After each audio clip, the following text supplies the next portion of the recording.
বিপিএলের ষষ্ঠ আসরে তিনটি দলের বিদায়ের মধ্য দিয়ে শুরু হতে যাচ্ছে সুপার ফোরের খেলা।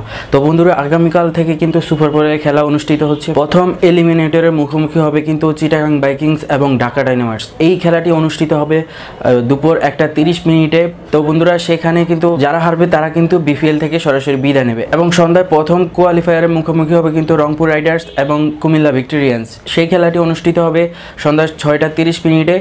সো ফ্রেন্ডস, সেখানে যারা জয়লাভ করবে তারা কিন্তু সরাসরি চলে যাবে ফাইনালে এবং যারা হারবে তারা হচ্ছে প্রথম এলিমিনেটরে যারা হচ্ছে জিতবে তাদের সাথে খেলা পড়বে তাদের। দ্বিতীয় কোয়ালিফায়ারে এলিমিনেটরে যে জিতবে সে কিন্তু দ্বিতীয় কোয়ালিফায়ারে প্রথম কোয়ালিফায়ারে পরাজিত দলের সাথে খেলবে।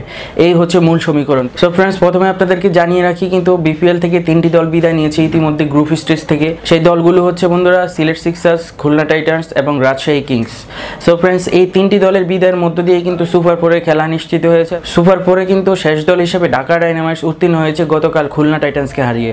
সো ফ্রেন্ডস, আগে কিন্তু খুলনা টাইটান্সের বিদায় অনুষ্ঠিত হয়ে গিয়েছিল এবং ঢাকা ডায়নামাইটসের সেই বিজয়ের মধ্য দিয়ে কিন্তু তারা এই এলিমিনেটর রাউন্ডটি খেলার সুযোগ পাচ্ছে এবং তারা যদি এই এলিমিনেটরে জয়ী হয় তাহলেই কিন্তু সরাসরি তারা দ্বিতীয় কোয়ালিফায়ার খেলতে পারবে প্রথম কোয়ালিফায়ারের পরাজিত দলের সাথে।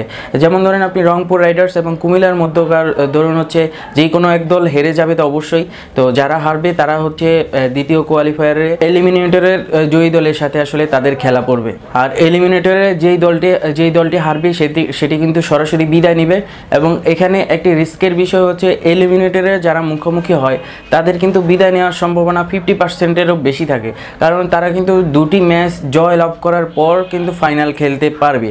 সেখানে দাঁড়াচ্ছে কি, যেমন ধরুন আপনি একটা ম্যাচ যদি আপনার কোনোভাবে পা ফসকে যায় তাহলে কিন্তু আপনি সরাসরি বিপিএলের ষষ্ঠ আসর থেকে কিন্তু বিদায় নিচ্ছেন।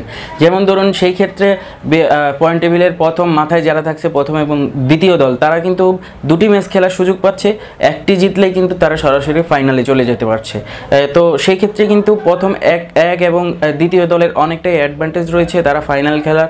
সো আশা করি বিপিএলের এই আসরটি খুবই কম্পিটিটিভ হবে এবং যেই দলটি জয়লাভ করবে তাদের জন্য রইল আমার শুভকামনা। এবং এই এলিমিনেটর এবং কোয়ালিফায়ার, প্রথম কোয়ালিফায়ার, দ্বিতীয় কোয়ালিফায়ার এবং এই বিপিএলের ষষ্ঠ আসর নিয়ে যদি আপনার কোনো প্রশ্ন থেকে থাকে অবশ্যই কমেন্ট বক্সে জানাতে পারেন। আপনার মূল্যবান কমেন্টের সঠিক অ্যান্সারটি দেওয়ার চেষ্টা করব। তো বন্ধুরা, এই ধরনের আরও নিউজ পেতে হলে অবশ্যই চ্যানেলটি সাবস্ক্রাইব করবেন এবং পাশে থাকা বেল আইকনটিতে ক্লিক করে দিবেন। আর এই ভিডিওটি যদি আপনার কাছে ভালো লেগে থাকে অবশ্যই একটি লাইক দিয়ে যাবেন।